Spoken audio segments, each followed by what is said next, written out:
Hello everyone, this is Basil. Welcome to iPlus training solutions. നമ്മൾ ഇന്ന് discuss ചെയ്യാൻ പോകുന്നത് ഫെഡറൽ ബാങ്കുമായി ബന്ധപ്പെട്ട ഓഫീസ് അസിസ്റ്റന്റ് മോഡൽ ക്വസ്റ്റ്യൻസ് ആണ്. അതായത് എന്താണ് ഫെഡറൽ ബാങ്കിന്റെ ഓഫീസ് അസിസ്റ്റന്റ് എന്ന് പറയുന്ന പോസ്റ്റിന്റെ അഡ്വാൻറ്റേജ് എന്നുള്ള കാര്യം ആദ്യം തന്നെ നമുക്ക് നോക്കാം. ആദ്യത്തെ അഡ്വാൻറ്റേജ് എന്ന് പറയുന്നത് 18 വയസ്സ് മുതൽ 20 വയസ്സ് വരെയുള്ളവർക്ക് മാത്രമാണ് ഈ എക്സാമിനേഷൻ അപ്ലൈ ചെയ്യാൻ സാധിക്കുന്നത്. അതായത് നിങ്ങൾ അപ്ലൈ ചെയ്തവർ, അതായത് ഈ വീഡിയോ കാണുന്നവർ എന്തായാലും ഇത് അപ്ലൈ ചെയ്തവരാണല്ലോ. നിങ്ങൾ അപ്ലൈ ചെയ്തവർക്ക് ഏറ്റവും വലിയ അഡ്വാൻറ്റേജ് എന്താണെന്ന് ചോദിച്ചാൽ 20 വയസ്സിന് മുകളിലുള്ള ആൾക്കാർ ആരും ഈ എക്സാം എഴുതില്ല. പൊതുവേ ബാങ്കിങ് എക്സാമുകൾ ഇത്രയും ചെറിയ ഏജിന് വിളിക്കാറില്ല. ബാങ്കിങ് എക്സാമുകൾക്ക് ഗ്രാജുവേറ്റ് ലെവൽ ആണ് എല്ലാ എക്സാമുകൾക്കും മിനിമം യോഗ്യത എന്ന് പറയുന്നത്. എന്നാൽ ഫെഡറൽ ബാങ്ക് പോലുള്ള ഇന്ത്യയിലെ ഏറ്റവും മികച്ച ബാങ്കുകളിൽ ഒന്നായ ബാങ്ക് ഒരു കരിഷ്മാറ്റിക് ജോബ് നമുക്ക് നോൺ ഗ്രാജുവേറ്റ്സിന് വേണ്ടി തന്നിരിക്കുകയാണ്. അതായത് നിങ്ങൾ 10th യോഗ്യത ഉള്ള ഒരു എക്സാമിനേഷനാണ്. ഗ്രാജുവേറ്റ് ആയ ആളുകൾക്കും ഈ എക്സാമിനേഷൻ അറ്റൻഡ് ചെയ്യാൻ പറ്റില്ല. അതുകൊണ്ട് ആപ്ലിക്കൻസിന്റെ എണ്ണം എന്ന് പറയുന്നത് വളരെ കുറച്ചാണ്. ഇത്രയും കാര്യങ്ങൾ തന്നെ ജോലിയുടെ തൊട്ടരികിലാണ് നിങ്ങൾ എന്നുള്ളതിൻ്റെ ഏറ്റവും വലിയ ശുഭപ്രതീക്ഷയാണ്. ഇനിയുള്ള 2 ആഴ്ച കൃത്യമായി ഫോക്കസ് ചെയ്ത് എന്താണ് സിലബസ് എന്നറിഞ്ഞിട്ട് ക്വസ്റ്റ്യൻ എന്താണ് എന്നുള്ള കാര്യം അറിഞ്ഞു കഴിഞ്ഞ് പഠിച്ചു കഴിഞ്ഞാലുള്ള അഡ്വാൻറ്റേജ് എന്താണ്? അതായത് നിങ്ങൾ ഈ വർഷം തന്നെ ഫെഡറൽ ബാങ്കിൽ ഒരു ഉദ്യോഗസ്ഥരാകും. അതായത് 2 ആഴ്ച നമുക്ക് കഷ്ടപ്പെട്ടാൽ 2026 എന്ന് പറയുന്നത് ഫെഡറൽ ബാങ്കിൽ, നിങ്ങളുടെ വീടിൻ്റെ അടുത്തുള്ള ഫെഡറൽ ബാങ്കിൽ നിങ്ങളൊരു ബാങ്ക് ഓഫീസറാണ് എന്നുള്ള കാര്യം നാട്ടിലെല്ലാവരോടും പറഞ്ഞ് മറ്റുള്ളവരുടെ മുമ്പിൽ നമുക്കൊരു റെസ്പെക്ട്ഫുൾ ജോബ് കിട്ടും എന്നുള്ളതാണ് അഡ്വാൻറ്റേജ്. അപ്പം 10ാം ക്ലാസ് യോഗ്യതയുള്ള എക്സാമിനേഷൻ ആയതുകൊണ്ടും 18 വയസ്സ് മുതൽ 20 വയസ്സ് വരെ ഉള്ളവർക്ക് മാത്രം അപ്ലൈ ചെയ്യാൻ സാധിക്കുന്നത് കൊണ്ടും ബാക്കി ബാങ്ക് ചോദ്യങ്ങൾ പോലെ അത്ര ഡിഫിക്കൽട്ട് ലെവൽ ആയിരിക്കില്ല നമ്മളുടെ ചോദ്യം എന്ന് പറയുന്നത്. ബേസിക്കലി ബാങ്ക് എക്സാമിനേഷൻ നമുക്കറിയാം ഒരു നിലവാരം പുലർത്തുന്ന എക്സാമിനേഷനുകളായിരിക്കും. എന്നാൽ 10th യോഗ്യത ആയതുകൊണ്ടും വളരെ കുറച്ച് ആപ്ലിക്കൻസും ഉള്ളത് കൊണ്ടും എക്സാമിനേഷൻ ഒരു മോഡറേറ്റ് ലെവലിലായിരിക്കും നമുക്ക് ഉണ്ടാകുന്നത്. പ്രധാനമായും നമുക്ക് സിലബസിൽ നിന്ന് തന്നെ അത് മനസ്സിലാക്കിയെടുക്കാം. കാരണം സാധാരണഗതിയിൽ ബാങ്കിങ് എക്സാമുകൾക്ക്, ബാങ്കിങ് മാത്രമല്ല ബാങ്കിങ് ആയാലും ഫെഡറൽ ബാങ്കിന്റെ എക്സാംസ്, ഇതിനു മുമ്പ് ബാങ്കിങ് ലെവൽ എക്സാമിനേഷൻസിന് വന്ന ഗ്രാജുവേറ്റ് ലെവൽ എക്സാംസ്, ഇനി നിങ്ങൾ കേരള PSCയുടെ എക്സാംസ് ആയാലും സ്റ്റാഫ് സെലക്ഷൻ കമ്മീഷന്റെ എക്സാംസ് ആയാലും എല്ലാം അതിൽ നെഗറ്റീവ് മാർക്ക് ഉണ്ടായിരിക്കും. എന്നാൽ ഇവിടെ നെഗറ്റീവ് മാർക്കില്ല. അടുത്ത അഡ്വാൻറ്റേജ്. അപ്പം നെഗറ്റീവ് മാർക്കിംഗ് നിങ്ങൾക്ക് ഉണ്ടാവില്ല. പിന്നെന്താണ് ചോദ്യങ്ങളോ? ഇംഗ്ലീഷിൽ നിന്ന് 15 ചോദ്യം, മാത്സിൽ നിന്ന് 15 ചോദ്യം, കമ്പ്യൂട്ടറിൽ നിന്ന് 15 ചോദ്യം, റീസണിങ്ങിൽ നിന്ന് 15 ചോദ്യം, മൊത്തം 60 ചോദ്യങ്ങൾ. 60 ചോദ്യം. ഒരു ചോദ്യത്തിന് 1 മിനിറ്റ് തരുന്നുണ്ട്. 60 മിനിറ്റ്, ഒരു ചോദ്യത്തിന് 1 മിനിറ്റ്. സി, ഞാനൊരു കാര്യം ചോദിച്ചു, ഈ കമ്പ്യൂട്ടറിലെ ചോദ്യം എന്ന് പറഞ്ഞാൽ 10ാം ക്ലാസ് യോഗ്യതയുള്ള ഒരാൾ എഴുതുന്ന എക്സാമിനേഷന് വളരെ ബേസിക് ആയിട്ടുള്ള കുറച്ച് സാധനം ഉണ്ട്. ഇതിൽ പ്രോഗ്രാമിംഗ് ലാംഗ്വേജ് ഏതാണ്, ഇതിൽ തന്നിരിക്കുന്നതിൽ ഇൻപുട്ട് ഡിവൈസുകൾ ഏതാണ്, ഔട്ട്പുട്ട് ഡിവൈസ് ഏതാണ്, ഇങ്ങനെയുള്ള ബേസിക് ചോദ്യമാണ്. ഇത് എഴുതാൻ ആകെ 10 സെക്കൻഡ് പോലും വേണ്ട. 1 മിനിറ്റ് എന്തിനാണിത്? അപ്പൊ ഇനി നിങ്ങൾ ചിന്തിക്കുന്നത് ഏറ്റവും കൂടുതൽ ബാങ്കുകൾ മാത്സ് ഉണ്ട്, ചില കുട്ടികൾ പറയാറുള്ളത് മാത്സ് ഉണ്ട്. ഉണ്ടായിക്കോട്ടെ. സി, നമ്മൾ സ്കൂളിൽ പഠിച്ച ഒരു കൺവെൻഷണൽ മെത്തേഡും അല്ല ഫോളോ ചെയ്യുന്നത്. നമ്മൾ ഫോളോ ചെയ്യുന്ന മെത്തേഡ് എന്ന് പറയുന്നത് തന്നിരിക്കുന്ന ഓപ്ഷൻസിൽ നിന്ന് എളുപ്പത്തിൽ എങ്ങനെയാണ് ഐഡന്റിഫൈ ചെയ്യുന്നതാണ്. നിങ്ങൾക്കറിയാം ഐപ്ലസിന്റെ ഫാക്കൽറ്റി പൂൾ എന്ന് പറയുന്നത്, സി, നിങ്ങൾക്ക് maths Rahan sir conventional method എല്ലാം മാറ്റിയിട്ട് തന്നിരിക്കുന്ന ഓപ്ഷൻസ് ചെയ്ത് പിക്ക് എങ്ങനെയാണ് എളുപ്പത്തിൽ എടുക്കേണ്ടതെന്ന് പറഞ്ഞു തന്നിട്ടുണ്ട്. ശ്രീജിത്ത് സാറ് റീസണിങ് നല്ല രീതിയിൽ എങ്ങനെയാണ് പേപ്പർ വരച്ച് എങ്ങനെ കോൺഫിഡന്റ് ആയിട്ട് ആൻസർ ചെയ്യാം എന്നുള്ള കാര്യം പറഞ്ഞു തന്നിട്ടുണ്ട്. നിതിൻ സാറ് നിങ്ങൾക്ക് കമ്പ്യൂട്ടറിൽ അരിച്ച് കലക്കി എല്ലാ കാര്യങ്ങളും സെറ്റ് ചെയ്ത് തന്നിട്ടുണ്ട്. So you don't want to worry about anything. English ഞാനാണ് ഹാൻഡിൽ ചെയ്യുന്നത്. സോ നിങ്ങൾ ആ വീഡിയോസ് കണ്ടിട്ടുണ്ടായിരിക്കും, എങ്ങനെയാണ് തന്നിരിക്കുന്ന ഓപ്ഷൻസിൽ നിന്ന് എളുപ്പത്തിൽ പിക്ക് ചെയ്യുന്ന ബാക്കിയുള്ള ഓപ്ഷൻസ് എലിമിനേറ്റ് ചെയ്യുന്നത് എന്നുള്ള മെത്തേഡ് പറഞ്ഞിട്ടുണ്ട്. സോ കൃത്യമായി ഫോളോ ചെയ്ത് കഴിഞ്ഞാൽ നിങ്ങൾക്ക് ഐപ്ലസ് ഒരു കോഴ്സ് ഇൻട്രൊഡ്യൂസ് ചെയ്തിട്ടുണ്ട്. ഈ കോഴ്സിനകത്ത് നിങ്ങൾക്ക് എല്ലാ ക്ലാസ്സുകളും അവൈലബിൾ ആണ്. ഈ പറയുന്ന 4 സബ്ജക്ട്സിൻ്റെയും ക്ലാസ്സുകൾ അവൈലബിൾ ആണ്. പിന്നെന്താണ് മറ്റൊരു അഡ്വാൻറ്റേജ്? ഒരു മോക്ക് ടെസ്റ്റ്, ഒന്നല്ല ഇഷ്ടംമാതിരി മോക്ക് ടെസ്റ്റുകൾ. മോക്ക് ടെസ്റ്റുകളുണ്ട്. മോക്ക് ടെസ്റ്റിൻ്റെ അഡ്വാൻറ്റേജ് എന്താണ്? നിങ്ങൾ ക്വസ്റ്റ്യൻ ചെയ്യാണ്, നിങ്ങൾക്ക് കമ്പ്യൂട്ടർ വീക്കാണെന്ന് വിചാരിക്കുക, ഓരോ തവണയും ചെയ്യും തോറും, ഓരോ ക്വസ്റ്റ്യനും ചെയ്യും തോറും നിങ്ങൾക്ക് മനസ്സിലാകും ക്വസ്റ്റ്യൻ എങ്ങനെയാണ് പഠിക്കേണ്ടത്, ഏത് മേഖലയിൽ നിന്നാണ് അധികം ചോദ്യങ്ങൾ വരുന്നത് എന്നുള്ളത്. അത് നിങ്ങളുടെ ഇമ്പ്രൂവ്മെന്റ് കൂടും. ഇനി മാത്സിലോ റീസണിങ്ങിലോ നിങ്ങൾക്ക് ടൈം പോകും. ഇപ്പം ആദ്യത്തെ ദിവസം ചിലപ്പോൾ നിങ്ങൾക്ക് 2 മിനിറ്റ് എടുക്കുമായിരിക്കും ഒരു ക്ലാസ് ഒരു ക്വസ്റ്റ്യൻ ചെയ്യാൻ. അത് അടുത്ത 5 ദിവസം കഴിയുമ്പോഴേക്കും ഒന്നാക്കാം. അടുത്ത 5 ദിവസം കഴിയുമ്പോഴേക്കും 30 സെക്കൻഡ്സ് കൊണ്ട് ആൻസർ ചെയ്യാൻ പറ്റും. ഓരോ ലെവലും ഓരോ ക്വസ്റ്റ്യൻ ചെയ്യുക, അത് കിട്ടാത്തത് ഇപ്പം വീഡിയോസ് ചെയ്യുക, മെൻറ്റർ സപ്പോർട്ടാണ്. നിങ്ങൾക്ക് ഡൗട്ട് എന്താണ് എന്നുള്ളതൊക്കെ ക്ലാരിഫൈ ചെയ്യാൻ സാധിക്കും. എന്താണ് അവിടെ ചെയ്യേണ്ടത്, എങ്ങനെയാണ് എളുപ്പമുള്ള മെത്തേഡുകൾ ഫോളോ ചെയ്യേണ്ടത് എന്നനുസരിച്ച് നിങ്ങളുടെ ഇഷ്ടമനുസരിച്ച് ഓരോ പാറ്റേണുകൾ ഫോളോ ചെയ്യാം എന്നുള്ളതാണ് പ്രത്യേകത. അപ്പോൾ I+ന്റെ പ്രധാനപ്പെട്ട ഫോക്കസ്ഡ് ആയ ഏരിയകളാണ് ഈ പാറ്റേൺസ് എന്ന് പറയുന്നത്. അപ്പം മികച്ച ഒരു പാറ്റേൺ ആണ്. ആൻഡ് നിങ്ങൾക്ക് ഈ പറയുന്ന എക്സാമിനേഷനിലേക്ക് വളരെ തുച്ഛമായ ഒരു ഫീസാണ് I+ മേടിക്കുന്നത്. ആകെ നിങ്ങൾക്ക് 999 ആകെ 999 രൂപയ്ക്ക് നിങ്ങൾക്ക് ഒരു ബാങ്ക് ജോലി. ഇതാണ് I+ന്റെ ഗ്യാരണ്ടി. സോ നമുക്ക് എങ്ങനെയാണ് എക്സാമിനേഷൻസിന്റെ ക്വസ്റ്റ്യൻസ് വരുന്നത് എന്നുള്ള കാര്യം നോക്കാം. ഞാൻ ഓൾറെഡി പറഞ്ഞു 15 ചോദ്യങ്ങളാണ് നിങ്ങൾക്ക് എല്ലാ വിഭാഗത്തിൽ നിന്നും ഉണ്ടാകുന്നത് എന്നുള്ളത്. സോ 15 ചോദ്യങ്ങളാണ്. എങ്ങനെയാണ് ചോദ്യം മോഡൽ വരുന്നത് എന്ന് കാണുമ്പോൾ തന്നെ ഞാൻ പറഞ്ഞു 10ാം ക്ലാസ് യോഗ്യത ആയതുകൊണ്ട് ബേസിക് ആയിട്ടുള്ള ചോദ്യങ്ങളാണ്. നിങ്ങൾ ഇത് 10ാം ക്ലാസിന്റെ ക്വസ്റ്റ്യൻ പേപ്പറിൽ കണ്ട അതേ ചോദ്യം, സ്കൂളിലെ 10ാം ക്ലാസിന്റെ ക്വസ്റ്റ്യൻ പേപ്പറിലെ ഇഫ് ക്ലോസിലെ ചോദ്യം അതേ സെയിം ക്വസ്റ്റ്യൻ പാറ്റേൺ, സെയിം പാറ്റേണുകളിലായിരിക്കും നിങ്ങൾക്ക് ചോദ്യം വരുന്നത്. ഇനി maths basic simplify, ratio, profit and loss, time and distance, same pattern. Maths ആണ് എല്ലാവർക്കും ഡിഫിക്കൽട്ട് ആണല്ലോ. അപ്പോൾ നമുക്ക് മാത്സിൽ നിന്ന് തന്നെ തുടങ്ങാം. ഇന്നത്തെ സെഷൻ നമുക്ക് മാത്സിൽ നിന്ന് ഒരു കാര്യം ചെയ്യാം. നമുക്ക് എല്ലാ സെഷനിൽ നിന്നും ഒരു ചോദ്യം ചെയ്യാം ആണല്ലോ. എല്ലാ സെഷനിൽ നിന്നും ഒരു ചോദ്യം ചെയ്യാം. വെൽ, ആദ്യം ഏത് വേണം നമുക്ക്? ഏത് സെഷൻ പാറ്റേണിൽ നിന്ന് മാത്സിലെ ഏത് ക്വസ്റ്റ്യൻ ആണ് നമുക്ക് ആദ്യം ചെയ്യേണ്ടത്? മാത്സിൽ നമുക്ക് സിമ്പിൾ ഇൻട്രസ്റ്റുമായി ബന്ധപ്പെട്ട ഒരു ചോദ്യം ചെയ്യാം ആണല്ലോ. സിമ്പിൾ ഇൻട്രസ്റ്റ്, ഉയ്യോ എന്താ സാധനം? പലിശയുമായി ബന്ധപ്പെട്ട ഒരു ക്വസ്റ്റ്യൻ ചെയ്യാം. ബാങ്ക് അല്ലേ, പലിശയിൽ നിന്ന് തന്നെ തുടങ്ങാം. അപ്പോൾ ബാങ്ക് ആകുമ്പോൾ പലിശയാണ്, സിമ്പിൾ ഇൻട്രസ്റ്റുമായി ബന്ധപ്പെട്ട ക്വസ്റ്റ്യൻ ആണ്. എന്താണ് ചോദ്യം എന്നുള്ള കാര്യം നമുക്ക് നോക്കാം. ഇക്വേഷൻ ഒന്നും ഉപയോഗിക്കാതെ, കൺവെൻഷണൽ മെത്തേഡ് ഒന്നും വേണ്ട. ഞാൻ ഈ പറയുന്ന ലോജിക്ക് മാത്രം കൺസിഡർ ചെയ്താൽ എളുപ്പത്തിൽ ആൻസർ ചെയ്യാൻ പറ്റും. Okay, don't follow equations, it kills time, നമ്മുടെ സമയം നഷ്ടപ്പെടുത്തും. Also the simple interest on 1000 rupees at 5% per annum for 2 years. ഇതാണ് അവർ പറഞ്ഞിരിക്കുന്നത്.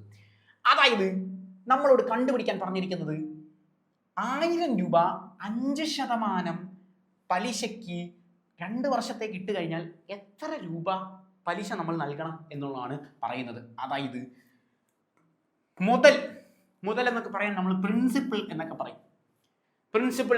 മുതൽ എന്ന് പറഞ്ഞാൽ അതായത് അത്രയേ ഉള്ളൂ, സിമ്പിളായ ഒരു കാര്യം. നമ്മൾ കടം കൊടുക്കുന്ന കാശ്, അല്ലെങ്കിൽ നിങ്ങൾ ബാങ്കിലെ കാര്യമൊക്കെ വിട്ടോ, നിങ്ങളൊരു കൂട്ടുകാരന് 1000 രൂപ കടം കൊടുത്തു. അപ്പം നമ്മുടെ പ്രിൻസിപ്പിൾ എന്ന് പറയുന്നത് എത്രയാണ്? 1000 രൂപയാണ്. നമ്മളൊരു കൂട്ടുകാരന് 1000 രൂപ കടം കൊടുത്തു. എത്ര ശതമാനം? റേറ്റ് ഓഫ് ഇൻട്രസ്റ്റ് എന്ന് പറയുന്നത് 5%. റേറ്റ് ഓഫ് ഇൻട്രസ്റ്റ് എന്ന് പറയുന്നത് 5%. ഓക്കെ, എത്ര വർഷത്തേക്കാ? അവനോട് പറഞ്ഞു 2 വർഷം കഴിഞ്ഞിട്ട് നീ തന്നാ മതി. ഓക്കെ, പക്ഷെ പലിശ തരണം, 2 വർഷം കഴിഞ്ഞ് തന്നാൽ മതി എന്നുള്ളത്. എത്ര രൂപയാണ് പലിശ എന്നുള്ളതാണ് നമ്മൾ കണ്ടുപിടിക്കുന്നത്. എത്ര രൂപയാണ് നമ്മളുടെ പലിശ എന്നുള്ളതാണ് കണ്ടുപിടിക്കുന്നത്. ഓക്കെ, ഞാൻ പറഞ്ഞു ഇതിന് ഇക്വേഷനൊക്കെ ഉണ്ട്. ഇക്വേഷനുള്ള മെത്തേഡൊന്നും നിങ്ങൾ ഫോളോ ചെയ്യണ്ട, പെട്ടെന്ന് കണ്ടുപിടിക്കാനുള്ള എളുപ്പം മതി. പ്രിൻസിപ്പൽ എമൗണ്ട് എന്ന് പറയുന്നത് എല്ലായ്പ്പോഴും, പ്രിൻസിപ്പൽ എമൗണ്ട് എന്ന് പറഞ്ഞാൽ മുതലാണ്. നമ്മളുടെ മുതലെന്ന് പറയുന്നത് എല്ലായ്പ്പോഴും എന്താണ്? ഈ പറയുന്ന 100% ആണ്. പ്രിൻസിപ്പൽ എമൗണ്ട് മുതൽ എന്ന് പറഞ്ഞു കഴിഞ്ഞാൽ എന്താണ്? 100% ആണ് എന്നുള്ള കാര്യം ഓർക്കുക. പ്രിൻസിപ്പൽ എമൗണ്ട് എന്ന് പറയുന്നത് 100% ആണ്. ഇനി തെറ്റൂലല്ലോ. അപ്പോൾ 100% എന്ത്? പ്രിൻസിപ്പൽ എമൗണ്ട് എന്ന് പറയുന്നത് 100% ആണ് എന്നുള്ള കാര്യം ഓർക്കുക. എല്ലായ്പ്പോഴും ഏത് ക്വസ്റ്റ്യൻ, ഈ ഒരൊറ്റ ചോദ്യമല്ല. 50,000 രൂപ 100% പ്രിൻസിപ്പൽ എമൗണ്ട് അതായിരിക്കും. 1 ലക്ഷം രൂപ, 10 ലക്ഷം, എത്ര ലക്ഷം രൂപയ്ക്കുള്ള ചോദ്യം വന്നാലും പ്രിൻസിപ്പൽ എമൗണ്ട് ഈസ് ഓൾവേസ് 100%. എല്ലായ്പ്പോഴും 100% ആയിരിക്കും. അപ്പോൾ അവർ ചോദിക്കുകയാണ് 5% രൂപ അതിൻ്റെ കണ്ടുപിടിക്കാനാണ് പറഞ്ഞിരിക്കുന്നത്. എത്ര? 2 വർഷത്തേക്ക് കണ്ടുപിടിക്കാനാണ് പറഞ്ഞിരിക്കുന്നത്. സോ 1000 രൂപ ആണ് 100% എന്നുള്ള കാര്യം നമുക്ക് കിട്ടി. ഒരു നമ്പർ, അതായത് പ്രിൻസിപ്പൽ എമൗണ്ട് 1000 രൂപയാണ്, ഇതാണ് 100%. നമുക്ക് 10% കണ്ടുപിടിക്കാൻ അറിയാം. 10% കണ്ടുപിടിക്കാനുള്ള എളുപ്പവഴി ഏത് സംഖ്യ ആയിക്കോട്ടെ, ഞാനിത് ഈ ഒരൊറ്റ പ്രോഫിറ്റ് ആൻഡ് ലോസ് എന്ന് പറയുന്ന ഭാഗത്തു നിന്നുള്ള ആൻസേഴ്സിന് വേണ്ടി മാത്രം പഠിപ്പിച്ചു തരുന്ന ഷോർട്ട് കട്ട് അല്ല.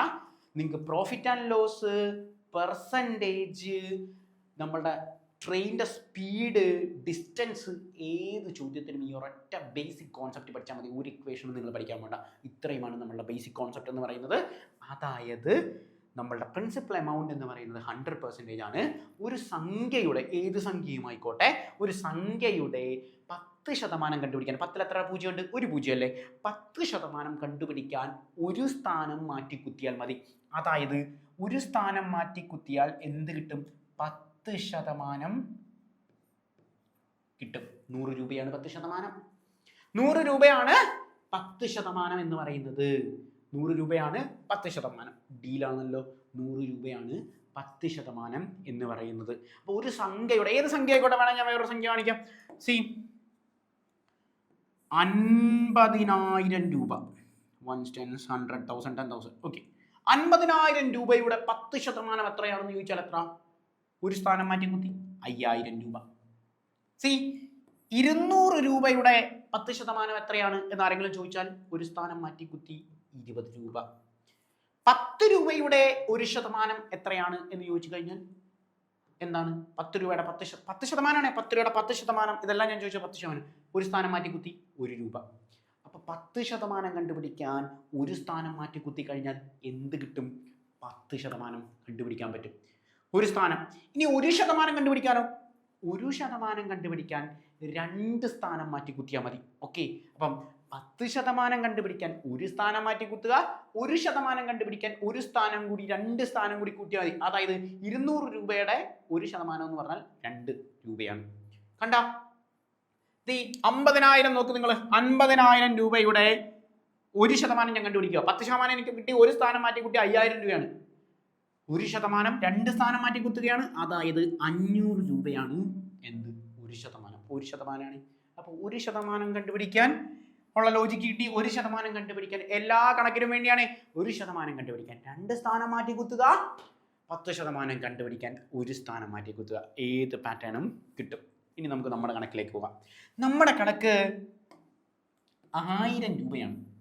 1000 രൂപയുടെ 5% കണ്ടുപിടിക്കണം ആണല്ലോ. 1000 രൂപയുടെ 5% കണ്ടുപിടിക്കണം. ഒന്നെങ്കിൽ നിങ്ങൾക്ക് ഇങ്ങനെ കണ്ടുപിടിക്കാം. എങ്ങനെ കണ്ടുപിടിക്കാം? അതായത് 10% കിട്ടി 100 രൂപ.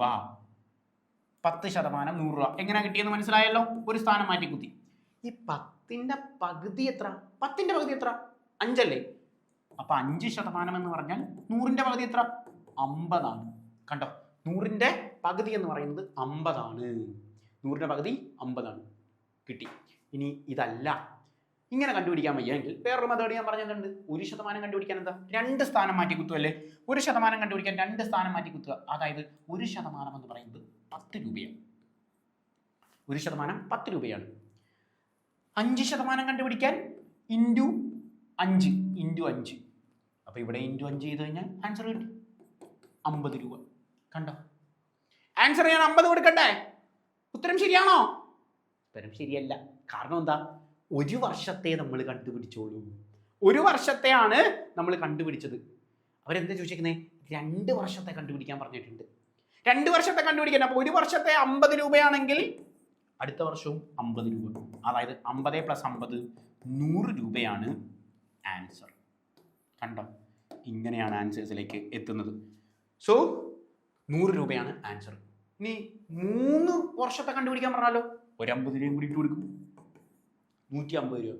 4 വർഷമാണെങ്കിലോ ഒരു 50 രൂപയും കൂടി ഇട്ട് കൊടുക്കും. കണ്ട, ഏത് വേണമെങ്കിലും കണ്ടുപിടിക്കാൻ സാധിക്കും.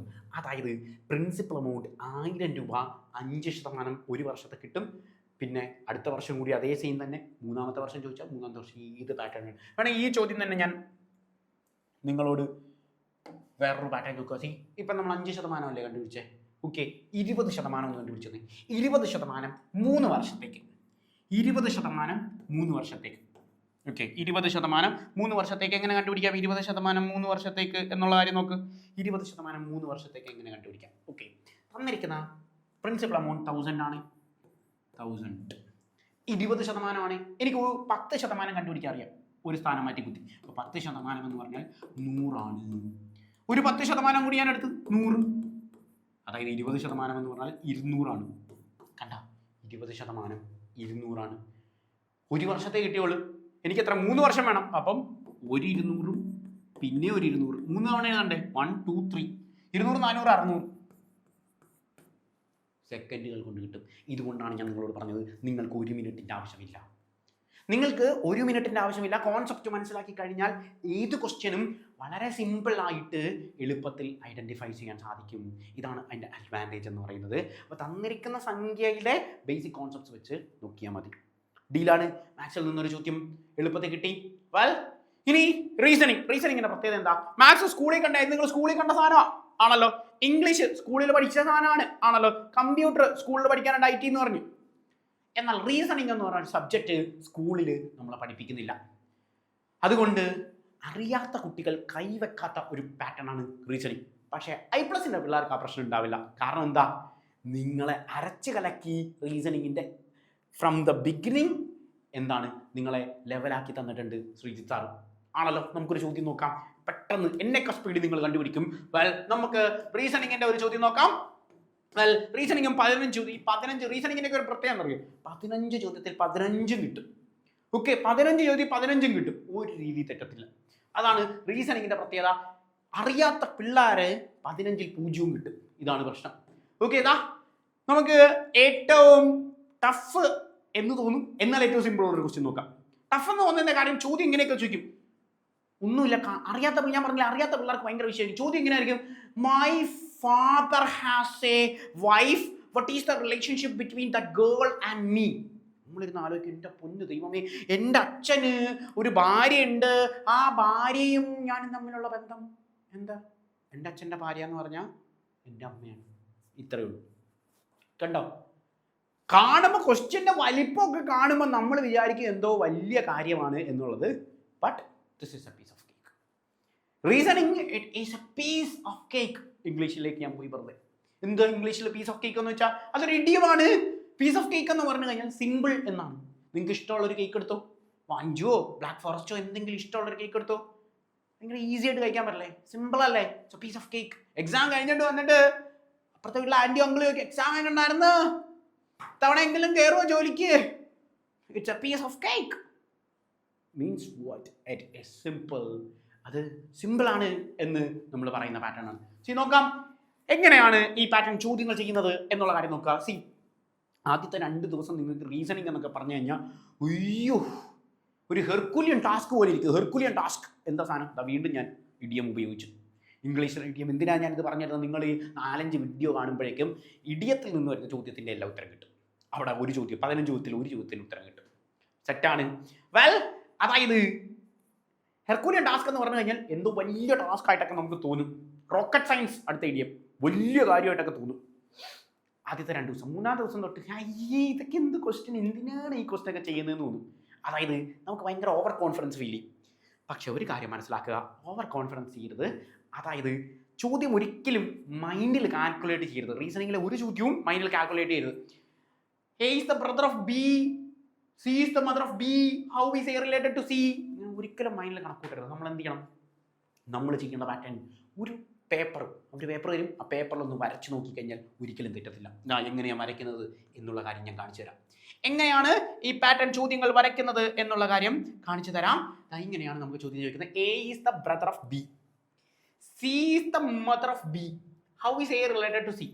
A is the brother of B ആണല്ലോ.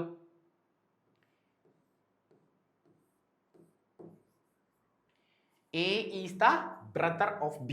ബിയുടെ ബ്രദർ ആണ് എ. കണ്ടോ? ആൺകുട്ടി ആയതുകൊണ്ടാണ് ഞാൻ പ്ലസ് ഇട്ടത്. ആൺപിള്ളേർക്ക് നമ്മൾ പ്ലസ് ഇടും, പെൺകൊച്ചുങ്ങൾക്ക് നമ്മൾ മൈനസ് ഇടും. സെറ്റാണ്. പെൺകൊച്ചുങ്ങൾക്ക് നമ്മൾ മൈനസ് ഇടും, ചെക്കന്മാർക്ക് നമ്മൾ എന്തിടും? പ്ലസ് ഇടും.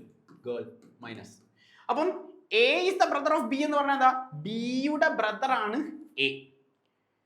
ഇംഗ്ലീഷ് വായിക്കാൻ ബുദ്ധിമുട്ടുള്ളവർക്ക് മലയാളം എന്ന് പറഞ്ഞാൽ അത് തിരിച്ചിട്ട് വായിക്കുക. നോക്കിക്കോണേ. A is the brother of B എന്ന് പറഞ്ഞാൽ ബിയുടെ ബ്രദർ ആണ് എന്ത്?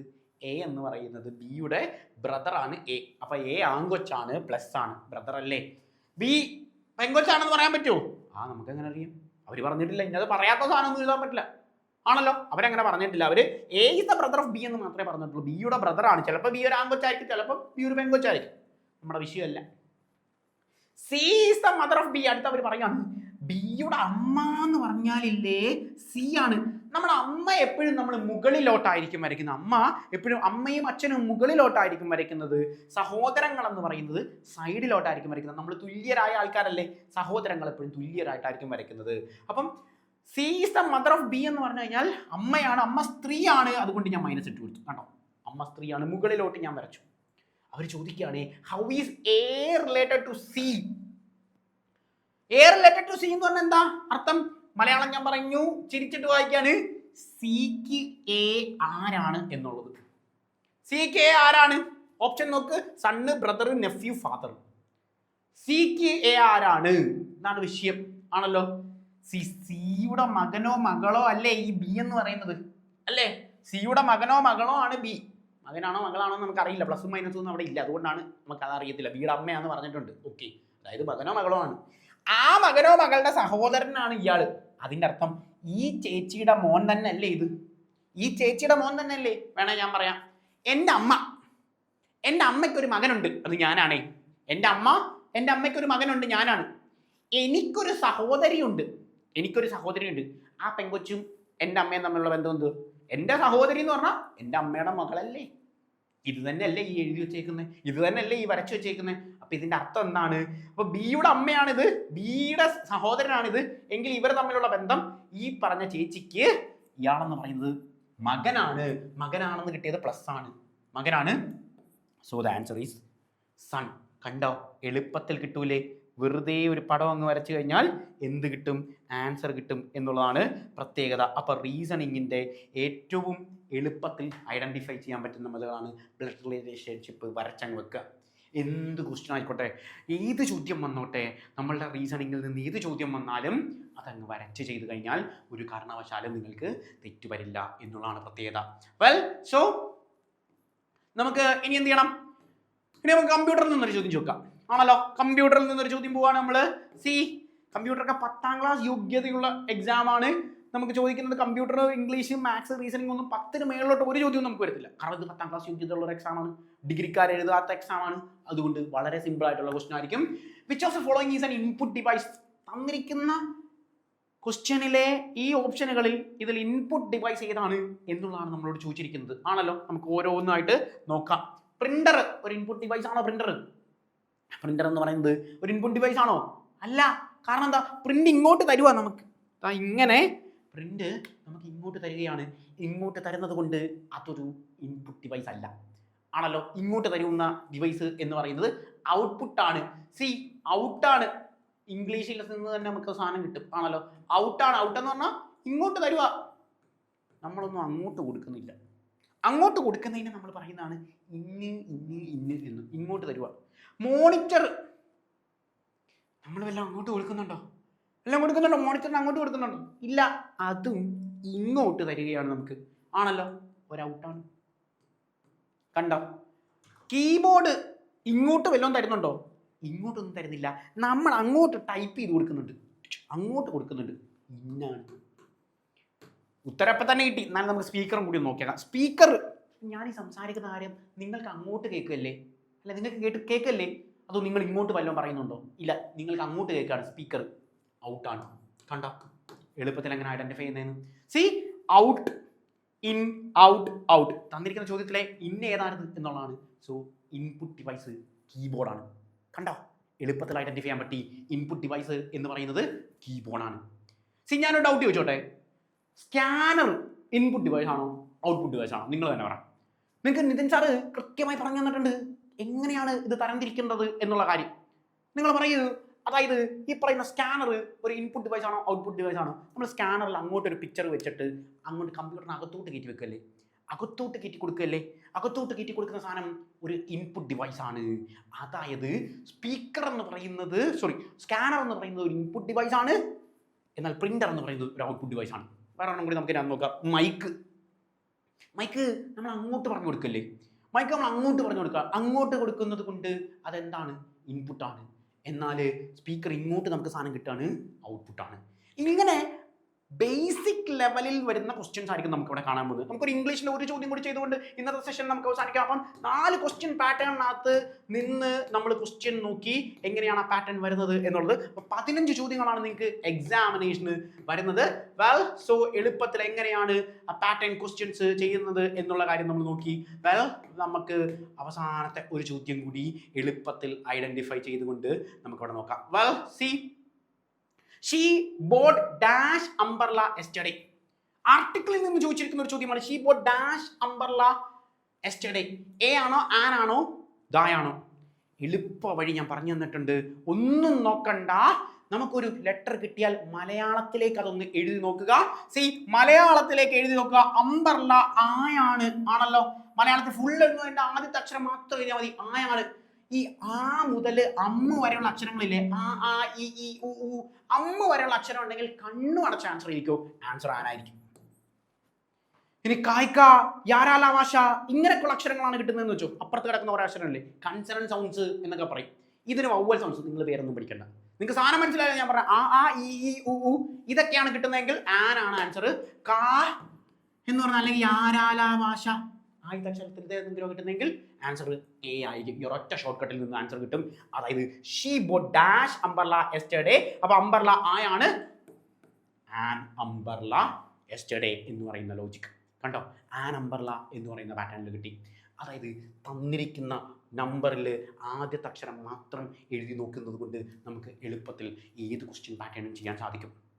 നമ്മൾ ഇന്നത്തെ സെഷനിൽ നമ്മുടെ എക്സാമിനേഷന് നമ്മൾ പറഞ്ഞു 15 ചോദ്യം ഇംഗ്ലീഷിൽ നിന്ന്, 15 ചോദ്യം മാത്സിൽ നിന്ന്, 15 ചോദ്യം റീസണിങ്ങിൽ നിന്ന്, 15 ചോദ്യം കമ്പ്യൂട്ടറിൽ നിന്ന്.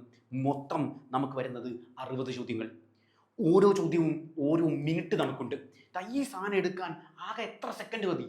നമുക്ക് ആകെ 10-20 സെക്കൻഡ് പോലും വേണ്ട. അതുകൊണ്ടാണ് ഐപ്ലസ് നിങ്ങളുടെ മുമ്പിലേക്ക് വരുന്നത് ഒരു കൺവെൻഷണൽ മെത്തേഡുള്ള. നിങ്ങൾ സ്കൂളിൽ ഇത് പഠിപ്പിച്ചത് AIOU എന്നൊക്കെ പറഞ്ഞായിരുന്നു. So you don't want to study about that conventional methods. നിങ്ങൾ ഒരു കൺവെൻഷണൽ മെത്തേഡും പഠിക്കണ്ട. നിങ്ങൾക്ക് സെപ്പറേറ്റ് ആയിട്ട് പാറ്റേൺസിലെ എല്ലാ ക്ലാസ്സുകളിലും ഈ പറയുന്ന നമ്മുടെ ഐപ്ലസിൻ്റെ ആപ്പിൽ നിന്ന് നിങ്ങൾക്ക് കിട്ടും ഓരോ പാറ്റേൺ എങ്ങനെയാണ് ചെയ്ത് നോക്കേണ്ടത് എന്നുള്ളത്. കമ്പ്യൂട്ടർ നിങ്ങൾക്ക് നിതിൻ സാറ് ഡീറ്റെയിൽ ആയിട്ട് അതിൻ്റെ ഓരോ ഡീറ്റെയിൽസും A to Z കിട്ടിയിട്ടുണ്ട്. റീസണിങ് ശ്രീജിത്ത് സാറ് എങ്ങനെയാണ് ഞാൻ ഈ വരച്ച് കാണിച്ചതുപോലെ പാറ്റേൺ ചെയ്തിട്ടുണ്ട്. മാത്സ് റാൻ സാറ് നിങ്ങൾക്ക് എങ്ങനെയാണ് ഷോർട്ട് കട്ടിൽ കൂടെ ആൻസർ ചെയ്യേണ്ടത് എന്നുള്ള കാര്യം കിട്ടിയിട്ടുണ്ട്. അപ്പം നമ്മുടെ ആപ്പിനകത്ത് നിങ്ങൾക്ക് മോക്ക് ക്വസ്റ്റ്യൻസ് ഉണ്ട്. Do maximum number of questions and prepare for the examination. That's all. Thank you.